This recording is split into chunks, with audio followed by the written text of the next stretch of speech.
Hey guys, my name is Michael Liu, and today I will be talking about classical liberalism. As I'm explaining what exactly classical liberalism is, I will be giving you guys a tour of my city, Rancho Palos Verdes. And if I'm being honest with you guys, I just wanted to get out of my house because I don't remember the last time I've been outside or wore something besides pajamas. Right now it's about 10 a.m. in the morning, and I'm currently walking to the park near my home.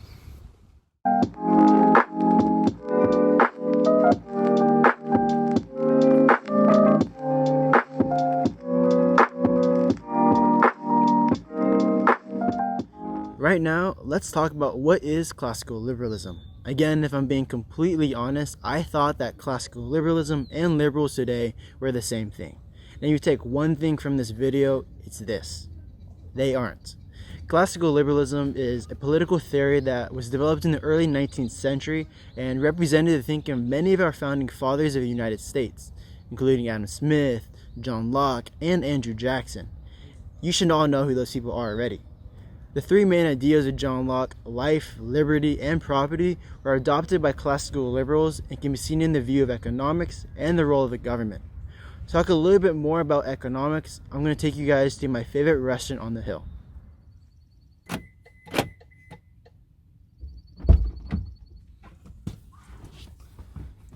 Hey guys, right now I'm in my car and we're about to go to my favorite restaurant. I don't remember the last time I drove, but let's just try it.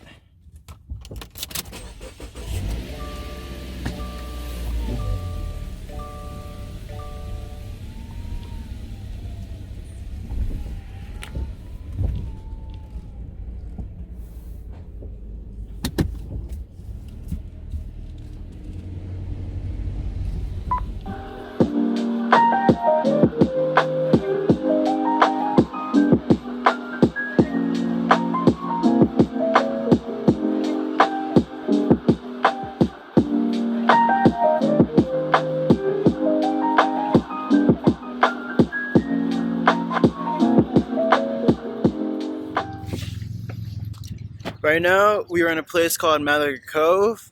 As you can see, this whole place is full of tiny shops, restaurants, and banks.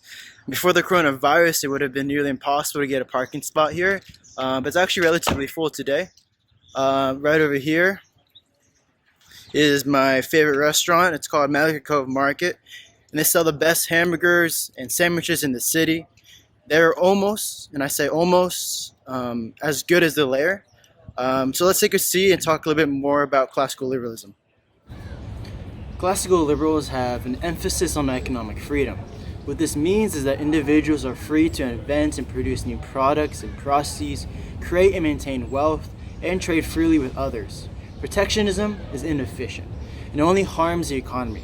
Therefore, the government should minimally regulate businesses, and in fact, the number one goal of the government for classical liberals is to facilitate an economy in which any person is allowed the greatest possible chance to achieve his or her life goals. I personally agree with the classical liberals' view on economic freedom because of my grandpa. My grandpa was an educated and successful businessman in China. However, when Mao Zedong and his communist regime took over, they took away his economic freedom and basic human rights. In 1949, my grandpa escaped to America because Mao Zedong ordered the killing of all educated people. When he arrived in Highland, Indiana, he told me that he only had $30 in his pocket. Through hard work and determination, he was able to open a successful restaurant in order to provide for his family. If it wasn't for my grandpa, I wouldn't be here today. Now I want to take you guys to another place to talk about classical liberalism and its view on government. But before we do, I'm going to get some food. Like I said, almost as good as the Lair.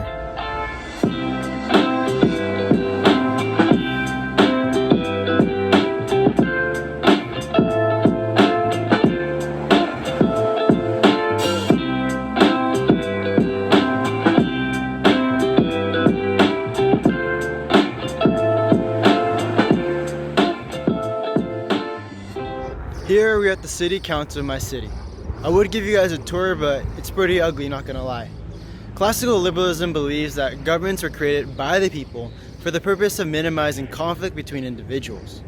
Also, this philosophy believes that government should be limited. I guess you can say that classical liberalism had an influence on my city council because they do absolutely nothing. Yep, nobody laughed. Anyways, classical liberals believe that the government should be limited to only 6 functions. They are 1. Protect individual rights and provide services that cannot be provided in a free market. 2. Defend the nation against foreign invasion. 3. Enact laws to protect citizens from harms committed against them by other citizens.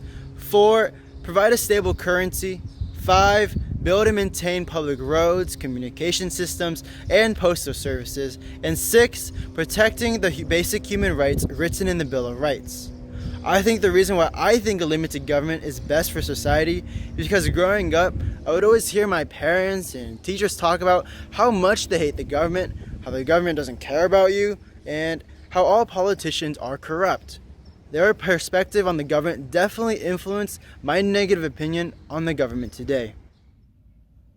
Before we go to the last place on this tour, I want to mention another characteristic of classical liberalism that I find important and beneficial to society: free speech and the free press. Having a mom who's a journalist, she has constantly reminded me that the free press prevented the coronavirus from being worse than it is today. Because if we only listened to Trump and his opinions on the virus, we would all be dead. Luckily, we got other outlets of media that are telling us the correct information. Okay, now let's go to our final stop, which is just up the street.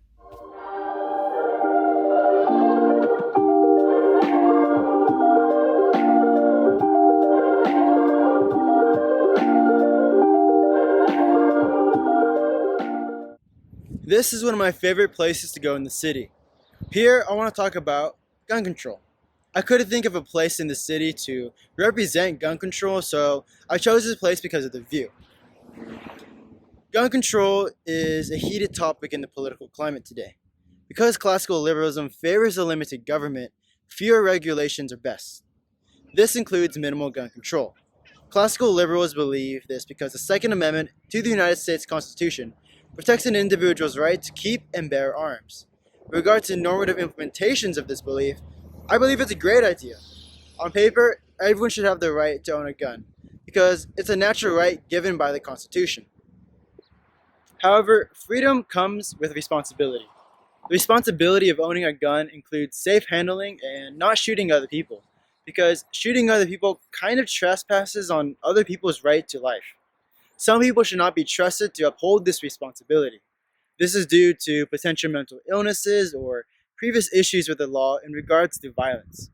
So, when considering positive or descriptive implementations of the Second Amendment, I believe that everyone should have the right to own a gun, as long as they can prove that they can be trusted to responsibly handle and use a firearm. Well, that's kind of all I had to say about classical liberalism. So thank you for listening, and I'm not really sure how to end this smoothly. So have a great day, and I'll see you guys on Zoom.